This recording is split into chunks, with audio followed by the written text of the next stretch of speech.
Welcome back, guys. Today I'm gonna show you how to find and install a game called Jumanji Epic Run. So first thing first, open App Store, click on the blue icon right here on your home screen, then make sure that you log in on your Apple ID account, then click on the search button right here, and in the search bar type in Jumanji Epic Run and go search right here. Then scroll down a little bit until you find the game.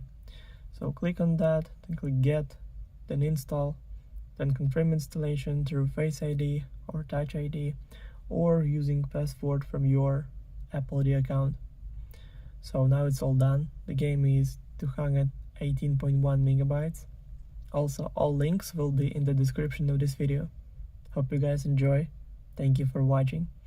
Please like and subscribe for more. Bye.